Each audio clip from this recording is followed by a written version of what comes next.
오늘 여러분과 같이 나눌 책은요, 세이노의 가르침. 젊은이들에게 너무나 사랑받고 있는 세이노.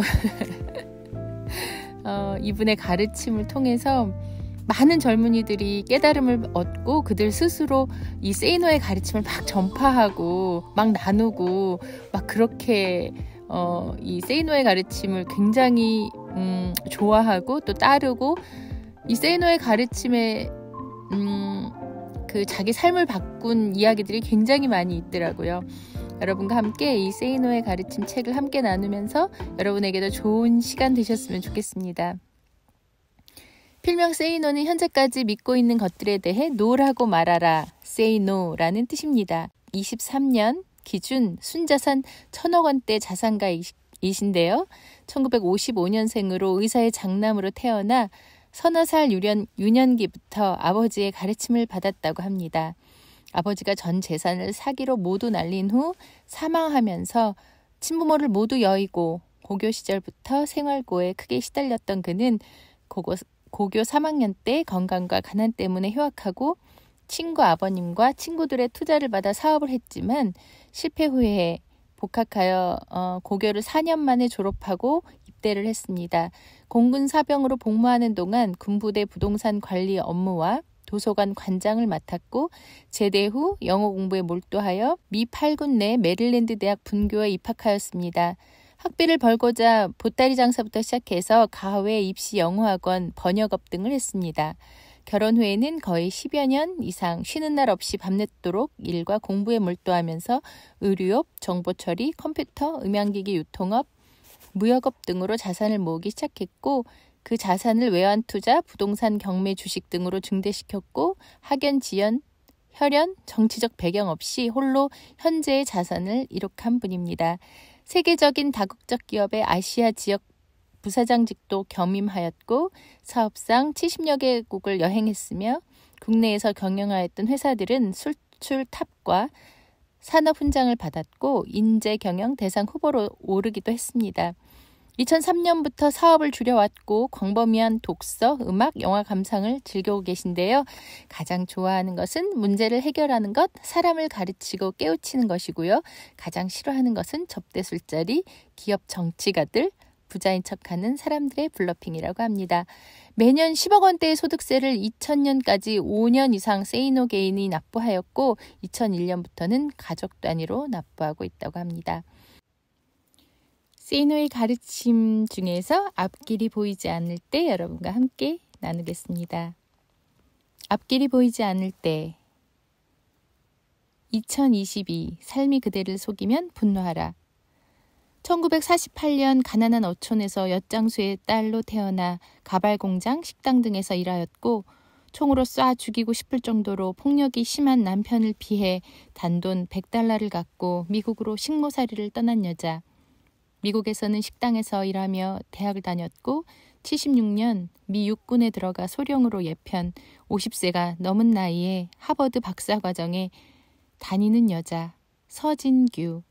그녀는 나는 희망의 증거가 되고 싶다 해서 이만큼 성공하기까지 나에게 가장 큰 힘이 된 것은 반항심과 복수심이다 라고 쓰고 있다. 수차례 그래미상과 MTV상 시상식에서 트로피를 몇 개씩 수상한 미국의 백인 랩 가수 에미넴. 그 역시 쓰레기 더미나 다름없는 환경에서 살았다. 생후 5개월 만에 아버지는 도망갔고 마약 중독자인 어머니는 완전 떠돌이었다. 에미넴의 삶을 그린 영화 에잇 마일을 보면 그의 어머니가 아들의 동창생과 동거를 하면서 그 동창생이 오럴 섹스를 안 해준다고 아들에게 호소하는 골 때리는 장면도 나오고 자기 애인이 친구와 섹스를 하는 것을 목격하는 장면도 나온다. 당연히 그의 노래에는 어머니나 애인에게 쌍욕을 퍼붓는 내용이 나오며 대부분의 가사는 아주 반항적이고 폭력적이고 외설적이며 욕으로 도배되어 있어 2000년 미국에서 공공의 적으로 꼽힐 정도였다. 50이 가까운 나이인 내가 에미넴의 CD를 싱글 포함 6장이나 갖고 있으며 아주 즐겨 듣는다는 것을 알면 아마도 쇼크 먹는 사람들이 있을 것 같다. 2022, 70을 바라보는 지금도 여전히 운전할 때 자주 듣는다. 미국의 어느 학교에서 총기 사건이 일어나고 범인이 에미넴의 앨범을 쥐껴들곤 했음을 기자들이 지적하자 그는 이렇게 말한다. 심히 유감이다. 하지만 당신은 너무나도 미운 사람이나 짜증나는 사회를 없애버리고 싶은 충동을 느낀 적이 있는가? 나는 학창시절 나를 괴롭히던 녀석들을 죽이고 싶었다. 집에 돌아와 자기 방의 모든 것을 닥치는 대로 부수는 심정을 이해하는가? 나는 이해한다. 나는 주먹으로 피가 나오도록 방바닥을 치고 거울을 깨부순 적도 있었다. 내가 어린 시절 이발소에는 대부분 푸시킨의 시가 걸려 있었다. 삶이 그대를 속일지라도 슬퍼하거나 노하지 말라. 우울한 날들을 견디면 믿으라. 기쁨의 날이 오리니 마음은 미래에 사는 것, 현재는 슬픈 것, 모든 것은 순간적인 것, 지나가는 것이니 그리고 지나가는 것은 훗날 소중하게 되리니. 나는 이 시가 참 싫었다. 내 삶은 수제비로 범벅이 되어 있는데 슬퍼하지도 말고 노하지도 말라니 희망은 안 보이는데 견뎌내라니. 세상은 이른바 배웠다는 위선자들로 가득 차 있는데 기쁨의 날이 올 것을 믿으라니. 돈봉투를 안 가져온다고 나를 책망한 담임은 어느 날 모범교사로 칭송을 받고 나중에 교장까지 되었다. 나는 자원 입대하였는데 멀쩡한 부잣집 친구들은 징집 면제되고 그런데 지나가는 시간이 훗날 소중하게 된다니 그것을 나보고 믿으란 말인가. 나는 세상에 대한 나의 분노를 폭파시키고 싶었다. 그래서 영화 쉰들러 리스트의 주인공처럼 세상이 뒤집힐 전쟁을 기다렸던 적도 있다. 그러나 그렇게나 세상을 욕하고 가르침을 줄곧 뱉었지만 정작 나 자신도 크게 다를 바 없었다. 언제나 눈이 시뻘겋게 일확천금만을 노리며 한탕할 기회만 노렸고 아무 하는 일도 없이 꿈틀거리기만 했다. 카프카의 변신에 나오는 벌레처럼 나는 먹고 싸고 먹고 싸는 그런 존재였던 것이다. 어제가 오늘이고 오늘이 내일이었으며 내일은 다시 어제였다. 조그만 차이도 없었다. 나는 내가 혐오스러웠다. 내가 분노해야 할 대상인 세상이 아니었다. 나 자신이었다. 나는 혐오스러운 나의 삶이 너무나도 한심하였고 끝내는 저주스러웠을 정도로 스스로에게 분노하였다. 내가 나를 죽이고 싶었던 것도 어쩌면 그런 혐오감과 분노에서 벗어나지 못하는 절망에서 비롯되었을 것이다. 나는 나를 죽이고 싶을 정도로 내 삶의 주인이 되고 싶었다. 나는 5월의 찬란한 햇살 밑에서 향긋한 꽃내음을 그대로 들이마시며 어깨를 펴고 살고 싶었다. 당신은 어떠한가? 내가 수집하는 것 중에 모형 자전거가 있다. 이미 50개 정도는 되는 것 같다. 인생은 자전거와 같다. 뒷바퀴를 돌리는 것은 당신의 발이지만 앞바퀴를 돌려 방향을 잡는 것은 당신의 손이며 눈이고 의지이며 정신이다. 당신의 발이 생활이라는 이름으로 당신을 움직여는 주지만 정작 당신의 손은 호주머니 속에 깊이 박혀 있는지도 모른다. 정작 당신의 눈은 당신 앞에 놓인 길을 바라보지 않고 옆에서 빠른 속도로 지나가는 오토바이들과 스포츠카만 부러운 마음으로 바라볼지도 모른다. 때문에 비록 열심히 페달을 밟고는 있지만 당신이 탄 자전거는 제자리를 맴돌 뿐이다. 만일 당신이 말초 신경이나 자극하는 것들에 현혹되어 채팅, 게임, 공짜 사이트, 복권, 유명 브랜드 상품, TV, 술, 도박, 경마 등 일확천금과 한탕주의의 망상에만 몽롱하게 사로잡혀 있다면 당신이 바로 그렇게 제자리를 맴도는 사람이다. 그렇게 삶에 질질 끌려다니며 제자리를 맴도는 사람들이여 이제는 그 삶을 정면에서 바라보아라. 비겁하게 외면하지 말라. 그 삶이 자랑스러운가? 이제는 그 삶에 대해 분노할 때가 되지 않았는가? 파충류와 포유류의 차이 중 하나는 파충류는 본질적으로 화를 내거나 기쁨을 내는 능력이 없다는 것이다. 뇌에서 그런 역할을 하는 변연체가 퇴화되었기 때문이다. 악어쇼에서 악어를 때려도 악어가 화를 내지 않는 이유가 거기에 있다. 당신의 삶이 분노할 대상임에도 분노하지 않는다면 이미 당신의 뇌는 썩어버린 것이다. 차라리 강물에 빠져 죽어버려라. 하지만 이제라도 삶이 당신을 속인다고 생각되면 그 삶을 던져버려라. 내동댕이 쳐라. 삶은 한 번뿐이다. 삶에 비굴하게 질질 끌려가지 마라. 명심해라. 당신이 분노하여야 할 대상은 이 세상이 아니다. 당신이 현재 삶에 먼저 슬퍼하고 분노하면서 NO라고 말하라. Say no. 그리고 당신의 삶을 스스로 끌고 나가라. 당신이 주인이다. 돈독이 올라야 부자가 되는 줄 아는가? 투자 기법을 몰라서 부자가 못 되는 줄 아는가? 절대 아니다.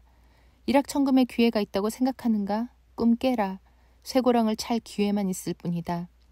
인터넷에서 광고만 보아도 돈을 벌 수 있다고 믿는 자들이여. 메일만 보내면 수억 원을 벌 수 있다고 떠드는 자들이여. 편안하게 빨리 돈 벌고 싶어서 애를 태우는 자들이여.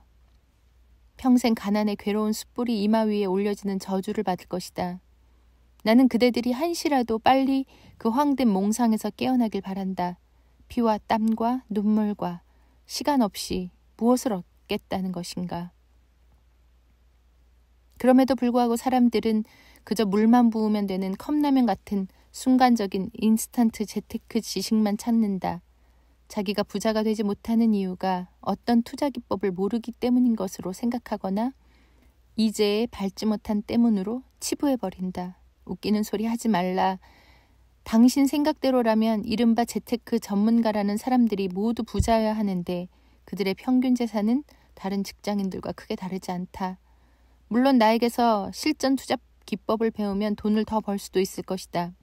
그러나 나는 당신 스스로의 삶에 대한 태도부터 바로 세우지 않는 한 절대 부자가 될 수 없다고 하면서 당신을 한심한 사람으로 매도하고 독설을 퍼붓는 사람이다.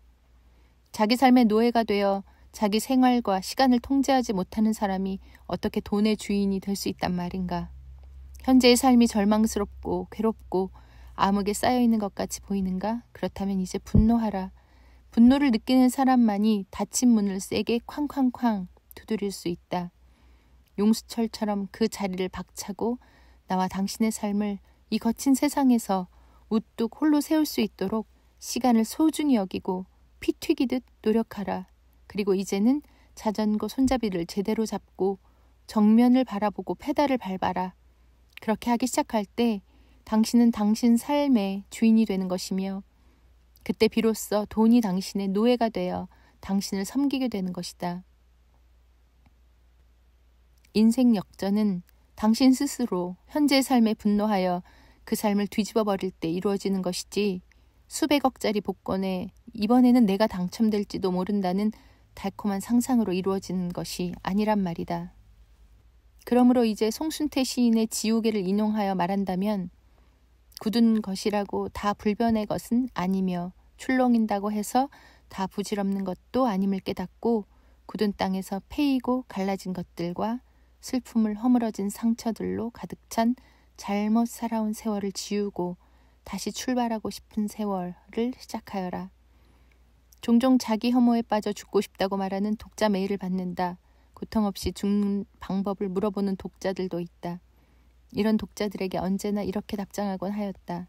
너 자신을 죽이고 싶다면 그 죽이고 싶은 인간을 머릿속에서 끄집어내어 제3자 입장에서 살펴보아라. 불쌍하고 가련한 모습이 아마 하나 둘이 아닐 것이다. 길거리에서 그런 사람을 만났다고 치자 어떻게 할 것 같은가? 칼로 찔러 죽이겠냐? 아니면 이런 사람도 있구나 불쌍하구나 생각하면서 뭔가 이끌어주고 도와주고 싶어질까? 아마도 후자일 것이다. 바로 그 마음을 너 자신에게 가져라. 너 자신을 불쌍히 여기고 보살펴라. 난 내가 혐오하는 누군가를 죽이고 싶었어요. 그래서 수면제를 먹었죠. 하지만 내 안에 내가 사랑할 수도 있는 다른 베로니카가 존재한다는 걸 모르고 있었어요. 파울로 코넬료의 베로니카 죽기로 결심하다에서 정신병원에 갇힌 베로니카가 간호사에게 하는 말이다. 나는 믿는다. 누구에게나 그 내면에는 그 육체의 주인이 사랑할 수도 있는 그 자신이 존재하고 있다고 말이다. 당신 자신을 당신이 사랑할 수 있는 사람으로 조금씩 바꿔나가라. 삶이 절망스럽지도 않고 괴롭지도 않으며 암흑에 쌓여있는 것도 아닌 상황 속에 있는 사람들이 분명 있다. 부잣집에서 태어나 고생이 뭔지도 모르는 채 이미 물려받은 것이 많거나 억대 이상의 연봉을 받고 있거나 장사나 사업으로 자산을 마련하는 데 성공한 사람들 말이다. 이들은 삶에 분노할 거리가 없을 가능성이 큰데 내 글이 얼마나 도움이 될지 모르겠다. 수입에 비해 가장 많은 지출을 하고 싶은 시절이 있다면 그것은 젊은 시절일 것이다. 나 역시 그랬다. 놀러 가고 싶은 것도 많고 친구들과 어울리며 돈 쓸 곳이 하나 둘이 아니고 멋진 이성 친구를 사귀고도 싶고 갖고 싶은 것들도 적지 않은 때가 20대와 30대이다. 결혼을 할 때도 기억에 남는 화려한 결혼식을 올리고 싶고 가구도 좋은 곳으로 장만하고 싶고 뭐 그럴 것이다. 온갖 잡지들과 TV 광고 속에서 화려한 모습으로 등장하는 젊은 모델들처럼 살고 싶기도 하고 주변에 있는 부잣집 친구들에게 시샘과 부러움이 솟아나기도 하는 시절이 그 시절 아니겠는가. 그러나 명심해라.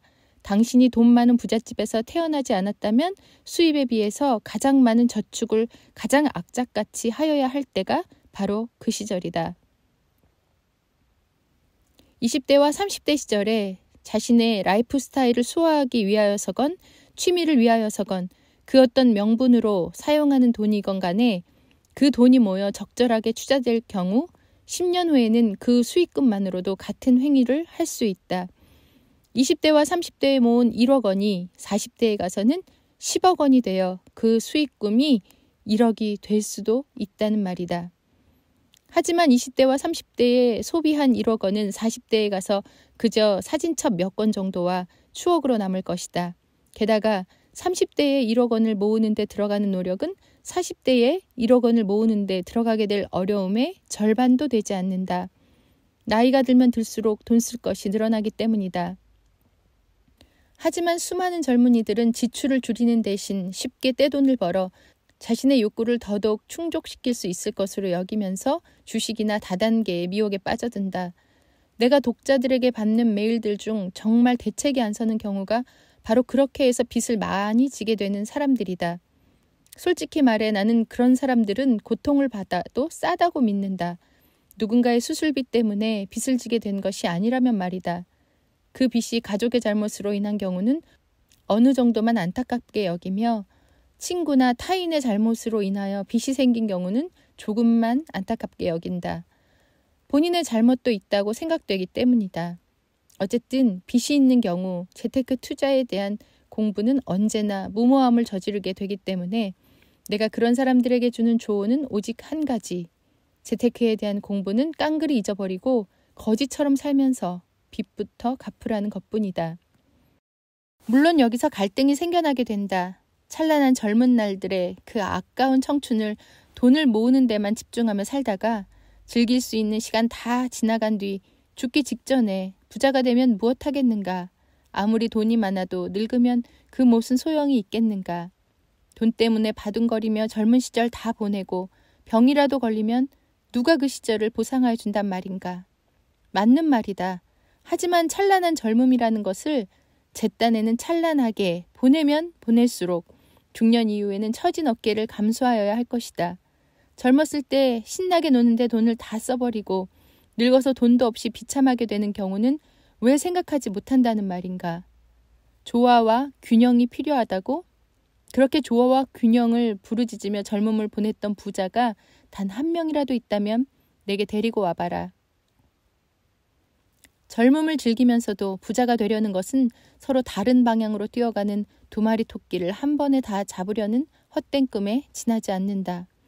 게다가 여기서 당신이 놓치기 싫어하는 그 청춘이라는 토끼에 대해 한번 분석해 볼 필요가 있지 않을까. 그 잘난 청춘 시절에 돈과 시간을 바치며 하고 있는 것들이 도대체 무엇인지 한번 지금 당장 적어보아라. 이웃을 위한 봉사라도 한다면 내가 말을 안 한다. 기껏해야 휴대폰으로 게임을 하고 인터넷에 채팅이나 하는 것이 젊음을 불사르고 고귀한 행위란 말인가. 밤거리에서 술에 취해 비틀비틀 걸어다니는 것이 젊음의 표출인가. MT나 연수라는 명목으로 집단으로 몰려가서 고스톱 치고 술 먹고 토하고 여자친구 잡아뜨릴 생각을 하는 게 청춘이라고? 친구 생일에 다 같이 술에 취하는 것이 젊은 우정의 표출이라고? 얼마 되지도 않는 돈마저 유명 브랜드 상품에 쓰는 바람에 카드빚에 시달리면서도 있는 놈들이 세상을 지배하고 있기 때문에 미래가 안 보인다고? 지랄들하고 자빠졌네. 성공한 사람들이, 깨끗하게 부자가 된 사람들이 너희처럼 청춘을 보냈다고 생각하면 큰 오산이다. 멍청한 놈들. 부자로 살고 싶다면 젊은 시절에 철저하게 돈을 움켜쥐어라. 부모가 부자가 아니라면 결혼식도 간소하게 하고 모든 허례허식을 물리쳐라. 나는 도대체 전세를 살고 있으면서도 아이 돌잔치를 호텔에서 하는 젊은 부부들을 보면 이해가 가지 않는다. 그 돌잔치가 아이를 위한 것이라고는 말을 하지도 말아라. 그 아이가 기억도 하지 못할 일을 하면서 아이를 위하여 한다고? 남에게 보이거나 부모가 즐기려고 하는 것이지 그게 어디 아이를 위해 하는 것이란 말인가. 부조금 받지 않고 그냥 가족끼리 조촐하게 하면 아이에게 큰일이라도 생기나 보지? 신혼부부들에게 주는 경고. 비빌 언덕이 마땅치 않은 상황이라면 결혼 후 5년이 가장 중요한 시기이다. 그 시기에 돈을 모으지 못하면 당신들은 평생 부자가 되기 힘들다.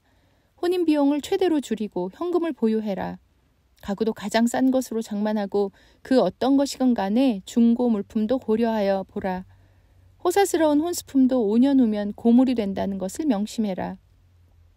결혼 예물? 부잣집 친구들을 절대 따라하지 말라. 일생 한 번밖에 없는 결혼식인데 돈 좀 써야 하지 않느냐고? 글쎄다.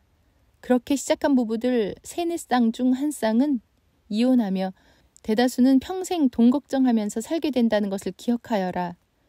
총각 시절 내가 갖고 있던 것들은 대부분 중고였다. 결혼 전 내가 아내에게 사준 첫 커피는 특급 호텔 커피였으나 첫 음식은 청계천 벼룩시장에서 다 찌그러진 양은 냄비에 끓여주는 1,000원짜리 동태찌개였고 첫 선물은 그 시장에서 팔던 1,000원짜리 목도리였다. 결혼 전 나는 빚도 많았기에 아내에게 와인 한 잔 사준 적도 없다. 당신이 처녀라면 그런 나를 좋아할 수 있었을까? 그럼에도 불구하고 아내는 내게 결혼하자고 프로포즈를 했다. 그 당시 내 처지는 빚이 많았기에 당시 동부 이촌동 25평 맨션 아파트 한 채 값이었다. 여자에게 먼저 프로포즈를 할 처지가 아니었다. 결혼 후 나의 월수입은 결코 적지 않았으나 내가 진 빚부터 갚아야 했기에 우리는 전혀 돈을 쓰지 못했다. 결혼 후 2-3년이 지나자 나는 빚도 갚을 수 있었고 어느 상호 신용금고에서 경매로 넘기기 직전에 아파트를 싸게 구입하였다. 하던 사업도 그럭저럭 되어가면서 다시 1년 후 자가용과 기사도 마련하였고 돈이 모이기 시작하였다. 하지만 20억이 현금으로 모일 때까지 그 누구에게도 심지어 아내에게도 내게 돈이 얼마나 있는지 말도 하지 않았고 티도 별로 내지 않았다. 돈이 있다고 소문이 나면 언제나 날파리들이 몰려든다. 자가용과 기사를 둔 것은 돈 있는 티를 낸 것이 아니냐고? 아니다. 길거리에 허비하는 시간을 절약하려고 그랬다는 것이 더 정확하다. 젊은 시절에 돈에 대하여 어떤 태도를 취할 것인가 하는 문제는 개개인의 선택일 뿐이다. 다만 내가 지적하고 싶은 것은 당신이 특별한 재능도 없는 보통 사람이라면 당신 호주머니에 돈이 쌓이는 법칙은 단 하나라는 사실이다. 먼저 몸값을 올려나가면서 최대한 절약하고 최대한 먼저 모아라. 그러면 먼저 쌓일 것이다. 그 쌓인 돈이 부자가 될 종잣돈이 된다. 젊었을 때 놀 것 다 찾아다니고 즐길 것 다 찾아다니며 카드를 긁고 쉴 것 다 찾아먹는 사람들이여. 당신들과는 전혀 다른 방식으로 삶을 살았던 덕분에 부자가 된 사람들이 당신들과 별다를 바 없이 젊음을 보냈던 사람들은 절대 아니라는 것을 기억해라. 명심해라. 당신이 생활 태도를 바꾸지 않는다면 언젠가는 다음 19절이 당신의 마음을 송곳처럼 찌르게 될 것이다. 뭘 했니? 여기 이렇게 있는 너는, 울고만 있는 너는 말해봐. 뭘 했니? 여기 이렇게 있는 너는 내 젊음을 가지고 뭘 했니? 어릴 때부터 가난, 술, 여자, 동성애, 질병, 교도소 등의 단어로 얼룩진 지저분한 삶을 살다가 동거하던 창녀 앞에서 죽었던 프랑스의 시인 폴 베를렌, 곽광수 교수님이 번역한 그의 시 하늘은 지붕 위로 중 일부를 인용했다. 원래 이 시는 그의 시집 예지에 수록된 것으로 국내외에는 시의 첫 구절이 제목으로 알려졌다. 폴 베를렌이 감옥에서 자신이 살아온 삶을 통회하면서 이 시를 썼다고 알려져 있음을 염두에 두고 감옥에서 창살 사이로 밖을 내다보는 그의 상상을 하며 직접 번역한 시 전문을 아래에 실었다. 하늘은 지붕 위로. 폴 베를렌. 하늘은 저기 지붕 위에서 너무도 푸르고 참으로 조용하구나. 종려나무는 지붕 위에서 잎사귀 일렁이고 종은 우리가 보는 하늘 속에서 부드럽게 울리고 새는 우리가 보는 나무 속에서 애처롭게 울고 이런 하나님 맙소사 삶은 바로 저기에 단순하고 평온하게 있는 거구나. 이 평화로운 웅성거림은 저기 마을에서 들려오는 것. 너는 뭘 했니? 오, 너 말야. 바로 여기서 계속 울고만 있는. 말해봐. 너는 뭘 했니? 너 바로 여기 있는. 내 젊음을 갖고 뭘 했니?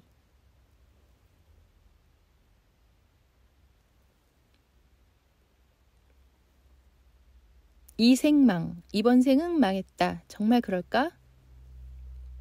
노력은 정말 개소리일까? 중산층 이하의 가정에서의 자녀들이 자신들의 처지를 부잣집 자녀들과 비교하면 그럴 수 있다. 가난한 집 자녀들의 경우에는 더욱더 그럴 수 있다. 그런데 잠깐만. 어느 시대이건 빈민층, 서민층, 부유층은 동시에 존재하여 왔다. 내가 얘기하고 싶은 것은 70년대 말 가난하였던 내가 겪었던 절망감이며 실업률이니 취업률이니 그런 것과 상관없이 언제나 절망의 골짜기를 있어 왔으나 그 골짜기에서 빠져나온 사람들도 존재하였다는 점이다. 그런데 왜 유독 작금의 MZ세대에서는 이 생망이 두드러지게 나타날까? 첫째, SNS 때문이다. 돈 자랑하는 연놈들이 하나 둘이 아니다 보니 그들을 자기 자신과 비교하면서 생기는 박탈감의 크기가 과거의 그 어느 시대보다 증가되었다. 그러나 정작 당사자들은 그 사실을 전혀 인식하지 못하고 여전히 휴대폰을 만지작거린다. 그 멍청한 연놈들아. 둘째, 그 우라질 놈들의 워라밸 때문이다. 아무리 근로시간을 8시간으로 제한시켜 놓으면 뭐하나. 그 8시간 밖의 시간을 자기에게 재미있는 것들을 하는 데에만 사용하는데 무슨 변화가 생기겠는가. 셋째, 잘못된 부동산 정책 때문에 두 다리 쭉 뻗고 편하게 누울 만한 공간을 미래에 소유한다는 것이 거의 불가능하게 계산되기 때문이다.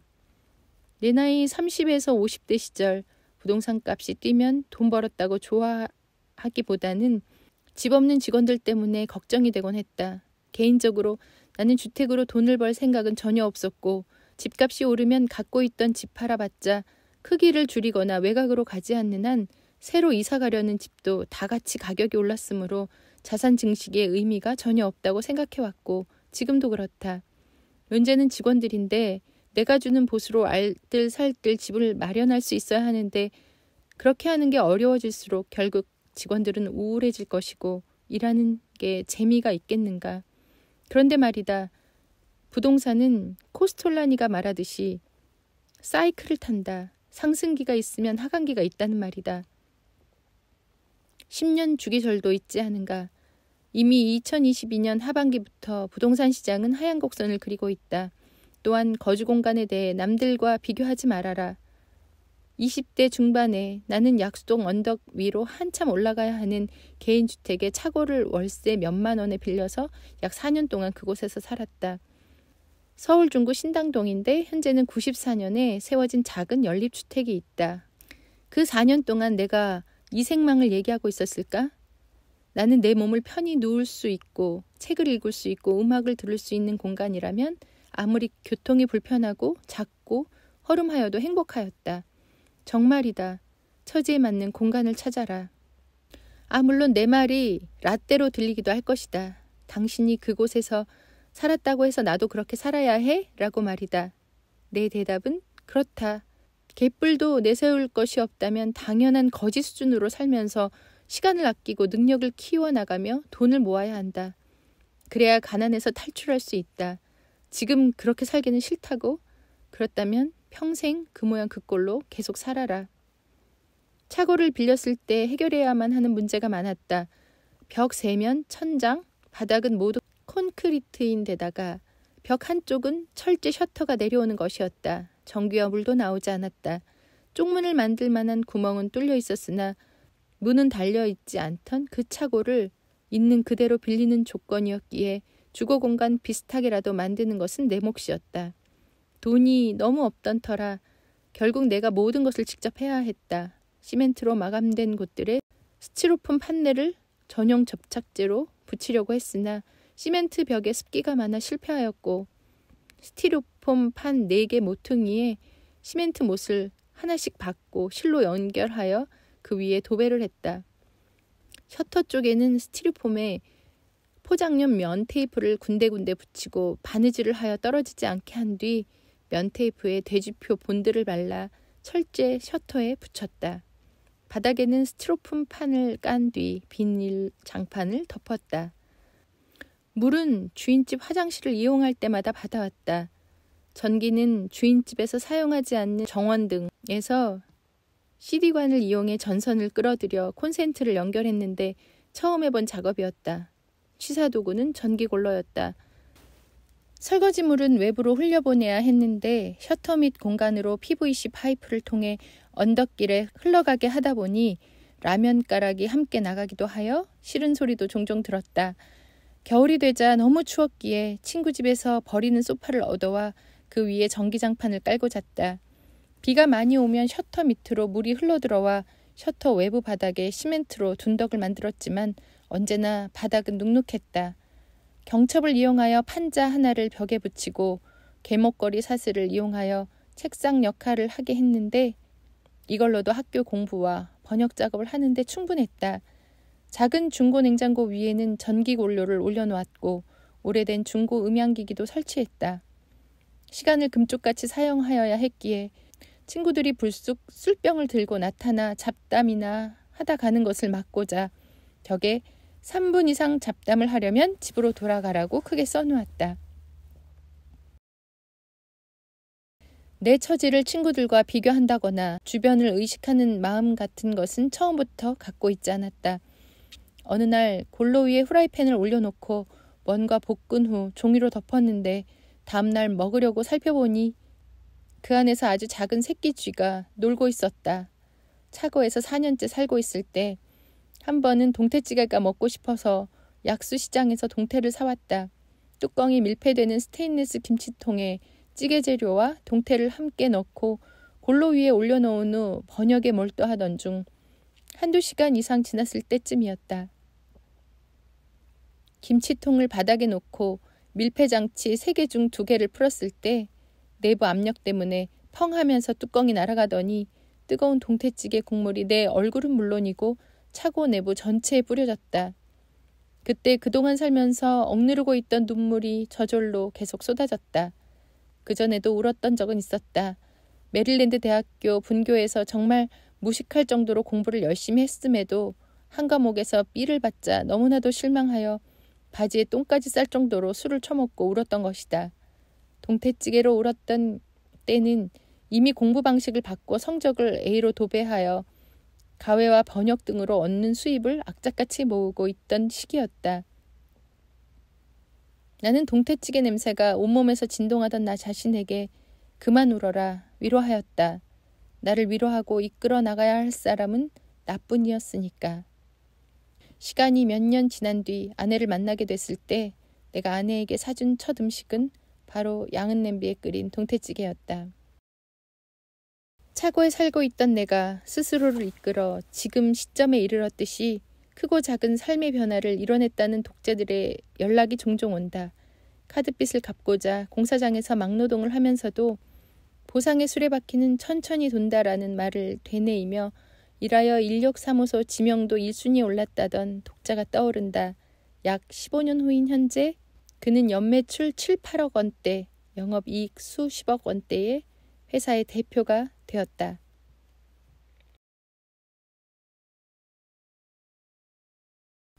시간이 돈이 되게 만들어라. 헬라어에서 시간을 의미하는 단어는 2개이다. 하나는 크로노스인데 흐르는 시간을 의미한다. 이것은 우리가 어쩌지 못하는 대상으로서의 시간이다. 자동차를 타고 가다가 길이 막혀 어쩔 수 없이 보내게 되는 시간 같은 것이 크로노스이다. 다른 하나는 카이로스인데 의미 있는 시간, 가치 있는 시간, 보람 있는 시간이 모두 여기에 해당된다. 이 땅에서 잘 산다는 것은 부자로 사는 것을 의미하는 것이 아니라 크로노스를 카이로스로 바꾸어 살아간다는 것을 의미한다. 크로노스를 카이로스로 변화시키려는 시도가 없는 시간은 그저 세월의 주름살에 불과하다. 하지만 내가 생각하는 시간에는 크로노스와 카이로스 이외에도 하나가 더 있다. 돈이 되는 시간이 바로 그것이다. 흔히 시간은 금이니 돈이니 말들 하지만 크로노스로서의 시간은 전혀 돈이 안 된다. 출퇴근길 복잡한 지하철 안에서 이리 복귀고 저리 복귀는 시간은 그저 지나가는 시간일 뿐이며 술에 취하여 인사불성이 되어 있는 시간도 마찬가지이다. 카이로스로서의 시간이라고 해서 돈이 되는 것도 아니다. 예를 들어 당신이 월드컵에서 한국을 응원하느라 근 한 달 동안을 축구에 모든 시간과 열정을 쏟으며 승리의 감격을 맛보고 패배의 아쉬움도 맛보았다면 그 시간은 카이로스는 될 수 있겠지만 그 시간이 돈이 되는 것은 아니지 않는가. 부자가 되려면 돈이 되는 시간이 많아야 한다. 일을 하고 보수를 받았다면 그 노동시간은 돈이 되는 시간에 해당된다. 돈이 되는 시간은 그 시간에 임하는 사람의 태도에 따라 크로노스가 될 수도 있고 카이로스가 될 수도 있다. 똑같은 일을 하여도 다람쥐 쳇바퀴 돌리듯 무심하게, 무성의하게, 기계적으로 한다면 그 시간은 크로노스에 지나지 않는다. 하지만 이를 개선하고자 하고 자신의 힘을 모두 쏟아부으며 최선을 다한다면 그 시간은 카이로스가 될 것이다. 돈이 되는 시간은 경제적 대가가 주어지는 노동시간만을 의미하는 것이 아니다. 지금 당장은 대가가 주어지지 않는다고 할지라도 미래에 경제적 대가가 주어지는 지식을 얻는 데 사용되는 시간 역시 돈이 되는 시간에 해당된다. 예를 들어 최우수 성적으로 학교를 졸업한다면 일단은 이 사회에서 대가를 더 받게 되는데 이 경우 공부를 잘하고자 바친 시간은 돈이 되는 시간이기도 하다. 그러나 부자가 되는 게임은 학교 성적만으로만 승패가 좌우되는 것이 아니다. 부자는 세상에서 받는 대가를 크게 함으로써 될 수도 있지만 세상에 지불해야 하는 대가를 적게 함으로써 될 수도 있기 때문이다. 당신이 살아가면서 세상에 지불하는 대가는 상품이나 서비스에 대한 것이므로 다른 사람들이 돈을 받고 해주는 일들에 대하여 자신이 알고 있다면 지출하는 비율이 줄어들어 주머니에 남는 돈이 늘어나게 된다. 예를 들어 웬만한 컴퓨터 고장은 직접 수리할 줄 안다면 그 수리 지식을 얻는 데 사용한 시간은 평생 컴퓨터가 고장날 때마다 돈을 절약시켜주는 원천이 된다. 평생 말이다. 따라서 당신이 컴퓨터 하드웨어에 대하여 일단 억지로라도 배워둔다면 그 시간은 돈이 되는 시간이 된다. 나는 이 법칙을 남들보다는 빨리 깨달았기에 시간이 날 때마다 정치나 연예인, 스포츠 선수 등을 제외한 모든 것에 대하여 관심을 갖고 배우고자 하였다. 나는 길거리를 걷다가 도로 공사를 하는 것을 보아도 인부들이 어떻게 하는지 세심히 바라보고 배웠다.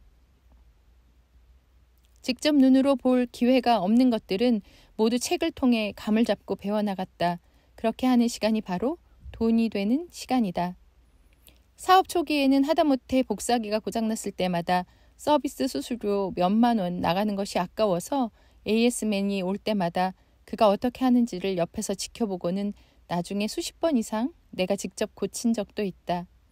그렇게 해서 내가 배운 분야는 하나둘이 아니다. 결혼 전 내가 아내에게 보낸 첫 편지에서 겸손함 없이 건방지게 하였던 말 중 하나 역시 나는 별걸 다 아는 남자라는 것이었다. 시간이 남는다고? 크로노스가 많다는 뜻이다. 닥치는 대로 책을 읽고 배워나가라. 우선은 지금 하는 일과 관련된 것들부터 마스터하라. 그렇게 할 때 그 시간은 돈이 되는 시간이 될 수 있다. 일과 관련된 책들은 솔직히 재미는 없다. 하지만 재미가 충만한 책들만을 읽는다면 그 시간은 카이로스가 될 수는 있지만 돈이 되기는 어렵다. 재미없어 보이는 지식들을 위하여 돈이 되는 시간을 먼저 투자하는 사람만이 크로노스의 굴레에서 벗어날 수 있다. 그래도 인생은 즐기며 재미있게 살아야 한다고? 장담하건대 당신이 재미있는 것만 즐기며 시간을 보내는 동안 당신의 삶 자체가 조만간 재미없어질 것이다. 아프리카 TV, 팝콘 TV 등등의 인터넷 개인 방송 서비스에 빠져서 시간 가는 줄 모르는 사람들이 꽤 많을 거다. 그들의 호주머니를 노리고 연동 방송은 계속 늘어날 것 같고 그런 것들에 중독되지 않기를 빈다. 불확실성의 시대로 유명한 미국의 경제학자 갤브레이스는 인생에서 대부분의 물건, 이를테면 자동차나 연인이나 암은 그것을 지닌 사람에게만 중요하다. 그에 반해 돈은 그것을 가진 사람과 가지지 못한 사람 모두에게 똑같이 중요하다고 말하였다. 그 중요한 것을 위해 지금 시간을 투자하라. 지금의 시간이 미래의 돈이 되게 만들어라. 인생이란 비스킷통이라고 생각하면 돼요. 비스킷통에 비스킷이 가득 들어있고 거기엔 좋아하는 것과 그렇게 좋아하지 않는 것이 있잖아요. 그래서 먼저 좋아하는 것을 자꾸 먹어버리면 그 다음엔 그다지 좋아하는 것만 남게 되죠. 난 괴로운 일이 생기면 언제나 그렇게 생각해요. 지금 이걸 겪어두면 나중에 편안해진다고. 인생은 비스킷통이다 라고. 무라카미 하루키의 상실의 시대 중에서. 돈은 오직 기회의 첫 단추만 채워준다. 어느 책에서인가 이런 글을 본 적이 있다. 어떤 다람쥐들도 도토리를 모을 때 겨울을 나는데 필요한 이상을 모으지 않으며 어떤 참새도 다음 주 식량을 미리 모아놓지 않는다고 해서 슬프게 짹짹대지 않는다. 동물의 왕 호랑이도 부자 호랑이와 가난한 호랑이로 나뉘지는 않는다. 그저 배부른 놈과 배고픈 놈으로 분류될 뿐이다. 어째서 인간만이 부자가 되려고 하는 것일까? 그것은 인간 세계만이 자본주의를 실행하기 때문이다. 자본주의 사회에서 가장 중요한 생존 요건은 돈의 속성을 알고 이 세상에서 돈 버는 방법을 제대로 배우며 그렇게 번 돈을 효과적으로 쓰는 일이다. 그렇다면 돈은 어떠한 속성을 갖고 있는가? 강태기 씨의 모노드라마 돈에는 돈의 행방에 따라 여러 인물이 등장한다. 마지막 재산 1,000원을 털어서 산 복권이 당첨돼 벼락부자가 된 실직자, 그 돈을 탈취한 강도, 그 강도로부터 청원을 받는 창녀, 강도가 목욕하는 사이에 돈가방을 훔쳐 병에 시달리는 애인에게 달려간 창녀, 돈 때문에 사랑하는 여자를 사창가에 내몬 죄책감을 견디지 못하여 자살한 애인. 이 연극에서 돈은 화폐로서의 돈을 비롯해 윤회한다는 의미의 돈다와 미친다는 뜻의 돈다의 의미를 동시에 내포하고 있다. 그러나 돈이 사람을 사이코로 만드는 기능만 갖고 있는 것은 물론 아니다. 자본주의 사회에서 돈이 갖고 있는 첫 번째 기능은 의식주를 해결하여 준다는 것이다. 어떤 사람들은 예수가 성경 마태복음 6장에서 무엇을 먹을까, 무엇을 마실까, 무엇을 입을까 하지 말라, 내일 일을 위하여 염려하지 말라고 한 말을 내게 들려줄지도 모른다. 하지만 예수의 말은 앞날을 생각하는 당연한 걱정을 불필요하다고 하는 말이 아니다. 빈곤은 지나친 근심과 걱정을 가져오기에 하나님의 의를 자칫 무시하게 될 위험이 있음을 경고하는 것이다.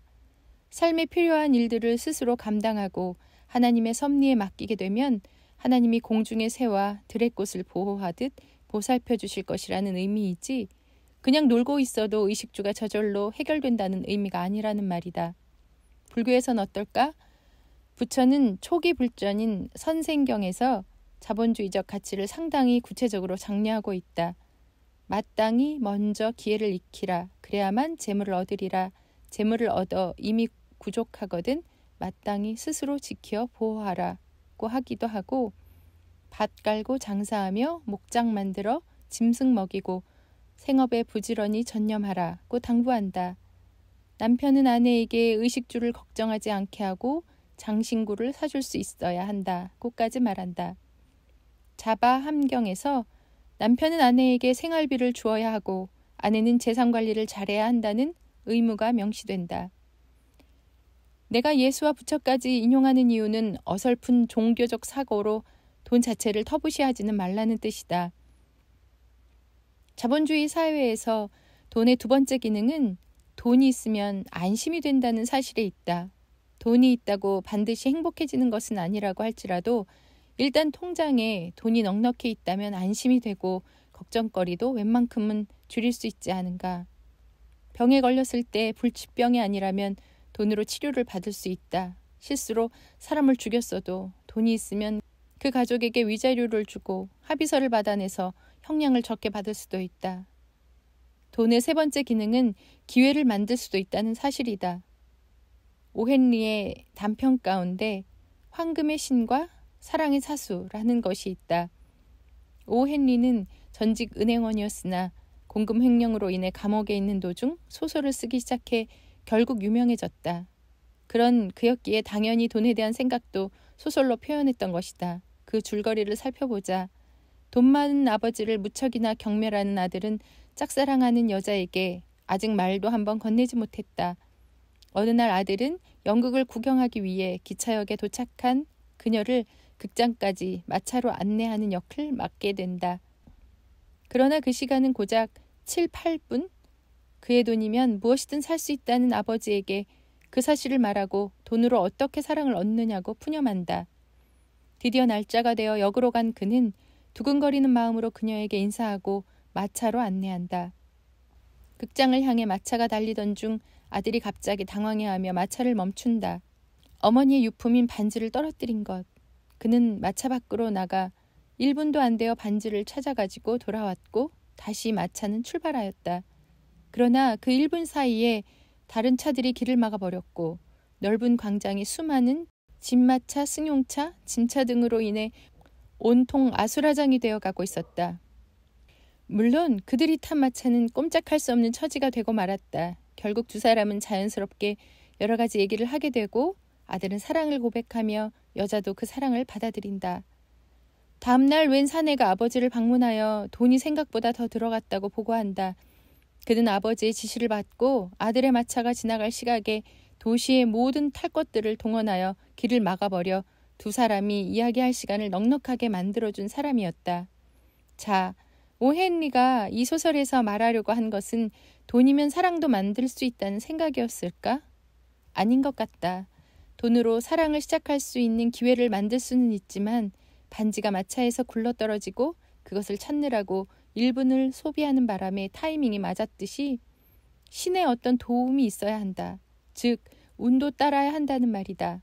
게다가 아무리 두 남녀가 오래 이야기할 기회를 갖게 되었다고 할지라도 서로가 상대방에 대해서 사랑의 씨앗이라고 할 수 있는 필도 있어야 비로소 돈은 그 기회를 열매 맺게 한다는 뜻 아니었을까? 돈이 주는 기회를 생활에서 찾아보자. 우리의 여름밤은 무덥다. 아무리 사이가 좋은 부부라고 할지라도 아열대의 밤에는 더워서 섹스고 나발이고 귀찮아질 것이다. 샤워를 하고 난 뒤라고 할지라도 마찬가지가 아닐까. 하지만 에어컨이 있다고 치자. 그래서 방 안이 싸늘할 지경이라면 추워서라도 서로를 더 껴안게 된다. 그래서 어느 에어컨 회사는 침실까지 시원해 라는 광고 카피로 오래전 히트를 쳤다. 에어컨을 설치할 때는 거실에 하지 말고 침실에 하는 것이 더 좋을 것 같다. 그러나 에어컨 살 돈과 그것을 틀만한 돈이 있다고 해서 모두 다 부부 금실이 좋은 것은 아니다. 사랑이 기본적으로 있어야 비로소 에어컨 바람도 재구시를 하게 된다. 룸사롱에서는 팁을 몇십만 원씩 뿌리면서도 아내에게는 꽃 한 송이 사다 줄 줄 모르는 남자들에게 돈은 오히려 파탄의 기회만 제공하지 않는가. 돈이 재구시를 하려면 돈이 아닌 다른 가치가 바탕에 깔려 있어야 한다. 결국 돈이 행복의 첫 단추를 채울 기회를 주는 기능을 갖고 있긴 하지만 나머지 단추들은 모두 다른 요소들이 좌우한단 말이다. 내 주변에 준재벌 2세들이 좀 있다. 나이가 40대 초반부터 60대 초반까지 분포가 되어 있는 그들 중 절반은 가정을 화기애애하게 만드는 법을 전혀 모른다. 왜 그런지 아는가? 어릴 때부터 여자는 돈으로 살 수 있다는 것을 몸으로 실천하여 오면서 결혼 후에도 이 여자 저 여자 만나기를 중단하지 않으며 자연히 집안은 완전 콩가루가 되고 만 것이다. 감사합니다, 여러분. 오늘도 세이노의 가르침 여러분과 함께 나눌 수 있어서 너무 감사하고 행복했습니다. 오늘 여러분에게 기적 같은 일들이 막 쏟아지고 좋은 사람들을 많이 만나고 그리고 행복한 일들이 가득하시길 마음을 다해서 응원하겠습니다. 여러분 건강하시고 행복하시고 많이 웃으시고요. 좋은 일 가득하시길 바랍니다. 오늘도 행복한 하루 보내세요. 감사합니다. 이맘이었습니다.